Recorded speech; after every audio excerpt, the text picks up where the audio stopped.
বরাক দর্পণ studio. নমস্কার, news Barak দর্পণ studio থেকে সবাইকে শুভ সন্ধ্যা। আজকে দেশ বিদেশের বেশ কয়েকটি গুরুত্বপূর্ণ খবর। অসমের লামডিংয়ে মাদক বিরোধী অভিযানে এক যুবককে হেরোইন সহ আটক করেছে পুলিশ। ধৃত যুবকের নাম রাহুল তান্তি। স্থানীয় সূত্রে জানা গেছে, ক্রসিং গেট বাজার এলাকায় দীর্ঘদিন ধরে মাদক কারবারের অভিযোগ ছিল। বুধবার রাতে সন্দেহজনকভাবে মাদক বিক্রির অপেক্ষায় থাকা অবস্থায় সচেতন বাসিন্দারা যুবকটিকে ধরে পুলিশে খবর দেন। পরে লামডিং থানার পুলিশ ঘটনাস্থলে পৌঁছে তাকে গ্রেফতার করে। পুলিশের দাবি, উদ্ধার হওয়া হেরোইনের বাজার মূল্য প্রায় কয়েক লক্ষাধিক টাকা। গৌহাটি হাইকোর্টের নির্দেশের পর মেরাপানির 2 নম্বর মেঘেরি বিলে ফের উচ্ছেদ অভিযানের প্রস্তুতি নিয়েছে বন দপ্তর ও গোলাঘাট প্রশাসন। জুনের প্রথম ভাগে 59টি পরিবার সহ উইলিয়াম ঘাটের আরো 11টি পরিবারকে উচ্ছেদ করা হতে পারে। এলাকায় উত্তেজনা ছড়ানোয় মোতায়েন করা হয়েছে পুলিশ ও সিআরপিএফ। ভারতের চন্দ্রযান 2 মিশনের তথ্য বিশ্লেষণ করে বিজ্ঞানীরা চাঁদের দক্ষিণ মেরুর গভীর গহ্বরে জল ও বরফের শক্তিশালী ইঙ্গিত পেয়েছেন। গবেষকদের মতে এই আবিষ্কার ভবিষ্যতে চাঁদে মানব অভিযান ও স্থায়ী ঘাঁটি গড়ার ক্ষেত্রে বড় ভূমিকা নিতে পারে। মেটা ফেসবুক, ইনস্টাগ্রাম ও হোয়াটসঅ্যাপের জন্য নতুন পেইড প্লাস সাবস্ক্রিপশন প্ল্যান আনতে চলেছে। এই প্ল্যানে ব্যবহারকারীরা এক্সক্লুসিভ টুলস ও কাস্টমাইজেশন ফিচার পাবেন।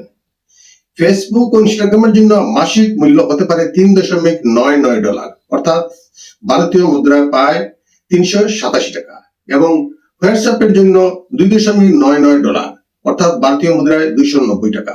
তবে ভারতে এখনো নির্দিষ্ট দাম ঘোষণা করা হয়নি। বিজেপি একাধিক রাজ্যে দলের নেতৃত্বে পরিবর্তন করেছে। দিল্লিতে নতুন সভাপতি হয়েছেন হর্ষ মালহোত্রা, হরিয়ানায় দায়িত্ব পেয়েছেন অর্চনা গুপ্তা, পাঞ্জাবে খিলওয়াল সিং ধিলন এবং ত্রিপুরায় অভিষেক দেবরায়। বিজেপির জাতীয় সাধারণ সম্পাদক অরুণ সিং এক প্রেস বিবৃতিতে এই তথ্য জানিয়েছেন। পশ্চিম এশিয়ার চলমান সংঘাতের মধ্যে গাজায় এয়ার স্ট্রাইক চালিয়ে 2 জঙ্গিকে হত্যা করার দাবি করেছে ইসরায়েল। সেনাবাহিনীর মতে হামাসের নতুন সামরিক প্রধান মোহাম্মদ আলেহ নিহত হয়েছে। এদিকে হামলায় সাধারণ নাগরিকদের প্রাণহানির খবর মিলেছে।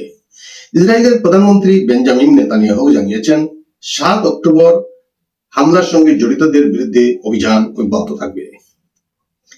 শ্রীভূমিতে ধর্মীয় উৎসাহ উদ্দীপনার মধ্য দিয়ে পালিত হচ্ছে পবিত্র ঈদ উল আজহা। সেটেলমেন্ট রোডের ঈদগাহ ময়দানে হাজারের বেশি মানুষ সমবেত হয়ে ঈদের নামাজ আদায় করেন। কুরবানির এই পবিত্র উৎসবে বিশ্বশান্তি, সম্প্রীতি ও সকল ধর্মের মানুষের মধ্যে সুসম্পর্ক বজায় রাখার কামনায় বিশেষ মোনাজাত করা হয়। সাদিয়া মহকুমায় আফ্রিকান সোয়াইন ফিভারের প্রাদুর্ভাব ধরা পড়ায় সতর্কতামূলক ব্যবস্থা গ্রহণ করেছে তিনসুকিয়া জেলা প্রশাসন। সংক্রমণ ছড়িয়ে পড়া রোধে আগামী 1 মাসের জন্য এলাকাটিতে শূকরের মাংস ক্রয় বিক্রয়ে নিষেধাজ্ঞা জারি করা হয়েছে। পাশাপাশি প্রতিবেশী রাজ্য অরুণাচল প্রদেশে শূকরের মাংস সরবরাহ নিষেধাজ্ঞা আরোপ করা হয়েছে।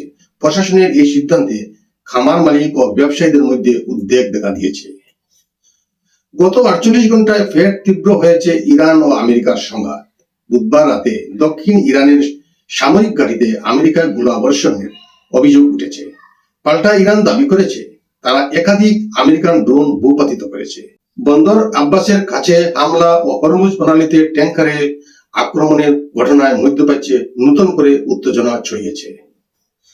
বাংলাদেশে ঈদ উল আজহার কুরবানির জন্য আনা একটি সাদা মহিষকে ঘিরে সামাজিক মাধ্যমে ব্যাপক চর্চা শুরু হয়েছে। মহিষটির মাথায় সোনালী চুলের মতো অংশ থাকায় অনেকেই সেটিকে আমেরিকার রাষ্ট্রপতি ডোনাল্ড ট্রাম্পের সঙ্গে তুলনা করেছেন।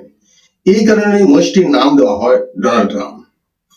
মহিষটির ছবি ও ভিডিও ভাইরাল হওয়ার পর সেটিকে দেখতে মানুষের ভিড় বাড়তে থাকে। পরে বিষয়টি বাংলাদেশ সরকারের নজরে আসে। জানা যায় মহিষটি একটি বিরল জিনগত সমস্যায় আক্রান্ত, যার ফলে শরীরে মেলানিনের অভাব দেখা দিয়েছে এবং গায়ের রং সাদা হয়ে গেছে। শেষ পর্যন্ত সরকার মহিষটির কুরবানি নিষিদ্ধ করে সেটিকে বাংলাদেশ জাতীয় চিড়িয়াখানায় পাঠিয়ে দেয়। আজকের প্রতিবেদনে এখানেই সংক্ষিপ্ত বিরতি টানছি। সবাইকে আবারও শুভ সন্ধ্যা জানিয়ে বিদায় নিচ্ছি। নমস্কার।